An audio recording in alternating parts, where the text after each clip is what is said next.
오늘 주인공은 대축일입니다. 공연, 동쪽으로 나타난다는 뜻이죠.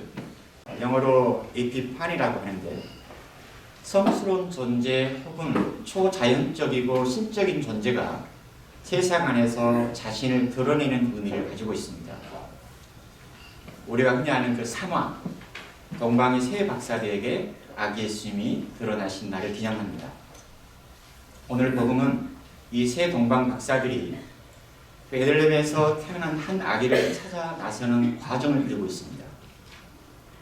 이 동방의 박사들은 이 점성술에 밝은 사람들입니다.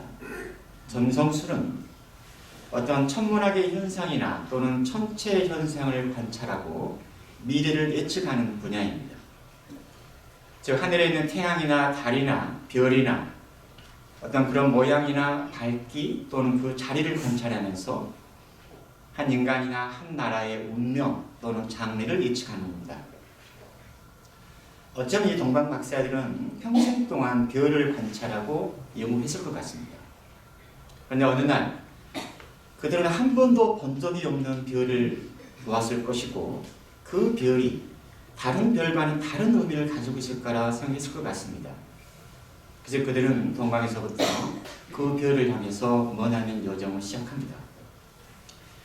어쩌면 잠을 잘 때도 혹시 밤에 그 별이 사라질까 봐서 조바심했을 것 같고 다른 별보다 훨씬 더 밝고 신비스러운 별을 보면서 어쩌면 가슴이 뛰기도 했을 것이다. 그렇게 별을 쫓아서 예루살렘에 도착해서 유다인들의 이름으로 태어나신 분이 어디 계십니까? 라고 묻고 자신들은 동방에서 그분의 별을 보고 그분께 경배하러 왔다고 말합니다. 이 말을 듣고 반응이 헤로드의 임금을 비롯해서 온 예루살렘이 깜짝 놀랐다라고 복음사가가 기록해 놨습니다. 동방 박사가 말한 유다인의 임금으로 태어나신 분은 바로 메시아입니다. 메시아, 즉 유대인을 해방시키고 유대 민족을 다스릴 왕입니다. 그런데 당시 유대 민족을 다스린 사람은 헤로데 왕입니다. 헤로데 대왕이라고 합니다. 온 예루살렘이 이 소식을 듣고 깜짝 놀랐지만 어쩌면 누구보다도 헤로데는 아마 복잡한 감정이 흘러갔을 것 같습니다. 그래서 그는 수석차들과 율법학자들을 불러 모읍니다. 오늘날 말하면 소위 긴급회의입니다. 그리고는 메시아가 태어난 곳이 어디냐라고 묻고 수석사제들과 율법학자들은 에스더에 기록된 내용을 말합니다. 유다 땅 베들레헴아, 너는 유다의 주요 가올 가운데 결코 가장 작은 고을이 아니다. 너에게서 통치자가 나와 내 백성 이스라엘을 보살피리라. 한마디로 말하면 유대 땅에 새로운 통치자가 나온다는 겁니다. 헤로데는 그런 예수님 시대에 유대인을 지배하기 위해서 로마 제국이 임명한 왕입니다. 그런데 헤로데가 이 말을 들었을 때 내가 왕인데 나 말고 유대인을 통치할 왕 메시아가 나타나다니 그는 분명 큰 충격을 받았습니다.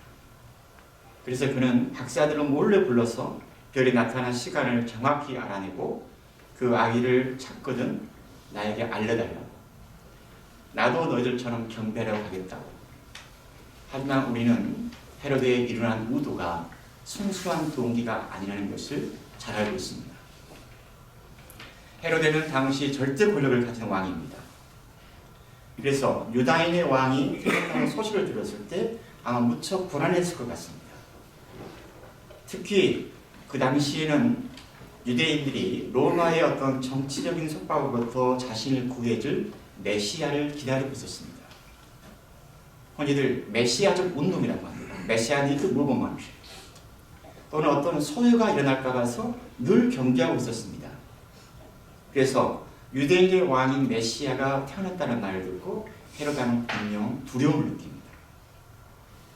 그 두려움은 그 아기로 말미암아서 자신이 누리던 권력과 특권 그 모든 것을 잃어버릴지도 모른다는 두려움, 혹은 자신의 거짓과 불의가 만천하에 폭로될지도 모른다는 두려움, 그 두려움 때문에 아기를 찾지 못하자 베들레헴 일대에 사는 2살 이하의 사내 아이들을 학살하는 끔찍한 일을 저지르고 맙니다.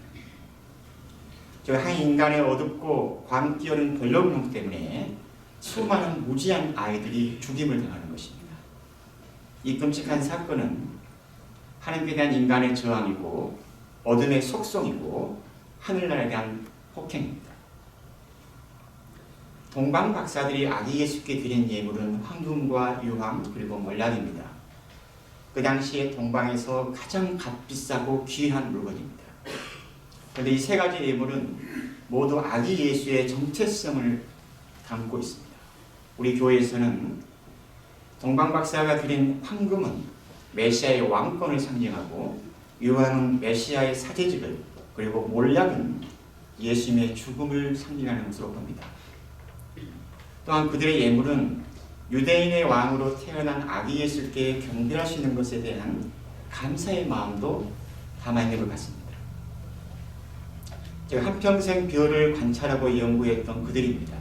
그런데 그 신비스러운 별을 자신들이 본 것도 가슴이 아주 벅찬 일이었을 것이다. 그들이 아기 예수께 경배를 했던 것은 아주 순수한 동기입니다.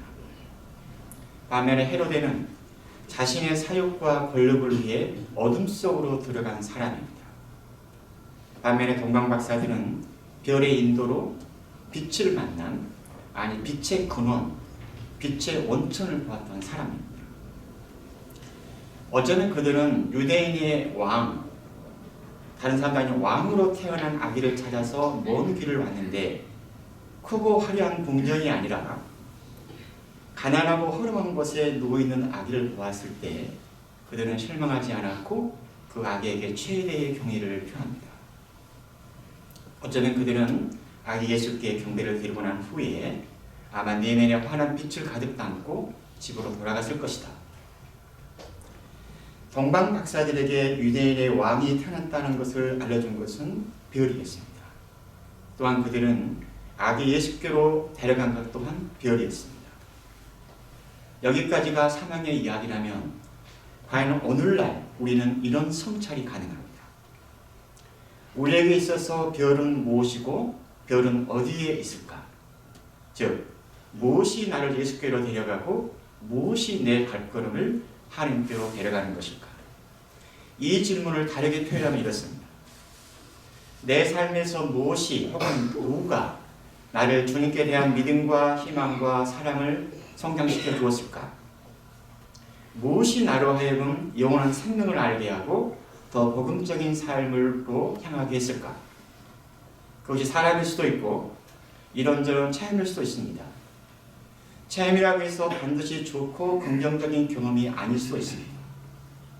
절망이나 실패, 좌절의 체험 또한 나를 희망으로 데려갑니다.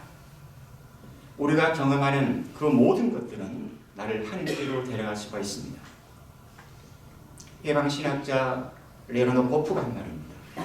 이 세상의 모든 것은 하나님의 성사다. 즉, 이 세상의 모든 것은 하나님을 알게 하고 하나님을 보여줍니다. 동방 박사들이 보았던 그 별, 어쩌면 그 별은 창조주 하느님 아버지께서 창공에 달아놓은 우주의 메신저였다고 저는 생각이 드는 겁니다. 끝으로 시 하나 읽어드리겠습니다. 박노해가 지은 건데 제목이 별일이야. 별일이야. 별일이야? 혹은 별일이야. 이렇게 읽을 수 있습니다. 우리 사람들 그런 말 하잖아요. 참 별일이네. 좀 비아냥거리면 참 별꼴이네. 살다 보니까 참 별일을 다 보겠네. 이런 말을 잘 사용합니다. 하지만 신이 말하는 별일이라는 그런 별이 아니라 비올 스타입니다. 인생 뭐 별거 있어? 별일 없이 산다고 함부로 말하지 마. 우리 모두는 별의 아이들, 별의 인연으로 여기 탄생해 별의 일로 살아가는 생이다. 저 광대한 우주에서 보면 너도 나도 먼지 하나처럼 눈에 띄지도 않는 작은 존재이나 그 긴 시간 우주는 온 힘을 써서 여기 너무나 탄생케 했으니 인간은 그 별의 기억과 여정을 한껏 머금은 생각하는 존재이니 저 검푸른 우주에 빛나는 별처럼 내게 주어진 한 생을 다 살이며 살고 살게 하고 사랑하고 잉태하고 남김없이 피고 지고 마침내 빛이 되어 돌아가는 인생은 별의 일이니 우리 인생은 내가 아는 것보다 훨씬 크고 간절하고 고귀하며 영원한 빛을 품고 있는 신비이니 별을 본다 너를 본다 네 안에 별을 본다. 참 아름다운 시입니다. 우리 성당에 성탄 구유가 두 개가 있습니다. 이 앞에 작은 구유가 있고 성모상 앞에는 야외에 있는 큰 구유가 있습니다. 보시는지 모르겠지만 오늘 꼭 야외 구유 한번 봤으면 좋겠습니다. 왜냐면 오늘로 성탄 축제가 끝나기 때문에 오늘 저녁이나 내일쯤에 모든 성탄 구유를 철거합니다. 특히 야외 구유에는 동방 박사들이 있고 그리고 우측에는 구약의 메시지가 걸려있고 좌측에는 예루살렘의 이미지가 있습니다.